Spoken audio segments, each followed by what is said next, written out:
So we live in a country with a lot of con artists, fraudsters, and other manipulative people and stuff, both in the business and personal spheres.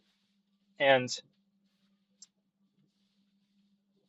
um, you know, from a point of factual awareness and stuff, in a verbal attitude, these things are wide. Their techniques are widely known. Things like emotional blackmail and stuff like that.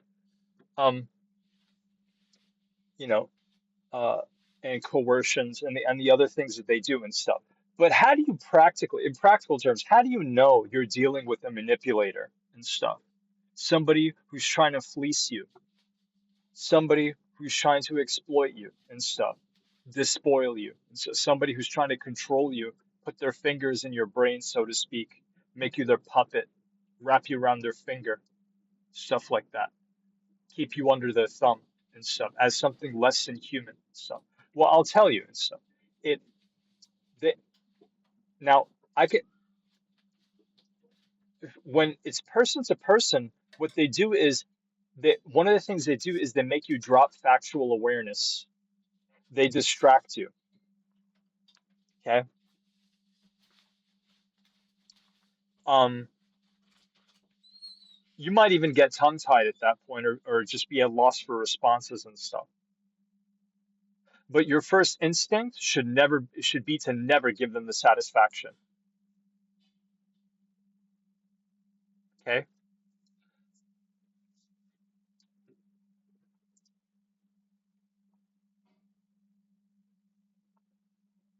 Um, there was a few other things I'm trying to remember.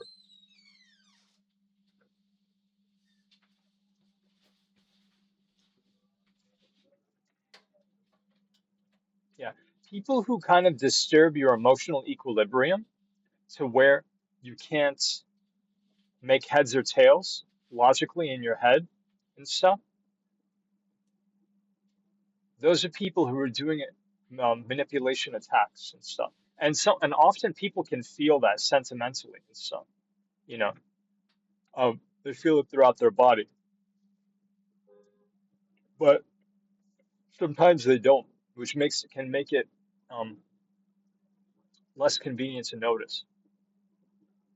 But that's basically how you spot a manipulator and stuff. Typically, like in mass media, they always define it in terms of something else and stuff. You know, um, but yeah, it usually starts with the things they talk about, and then you find the situation changing because you're doing what they want, and you know that could be very dangerous. To you know, um, some people they get in those traps and they never get out.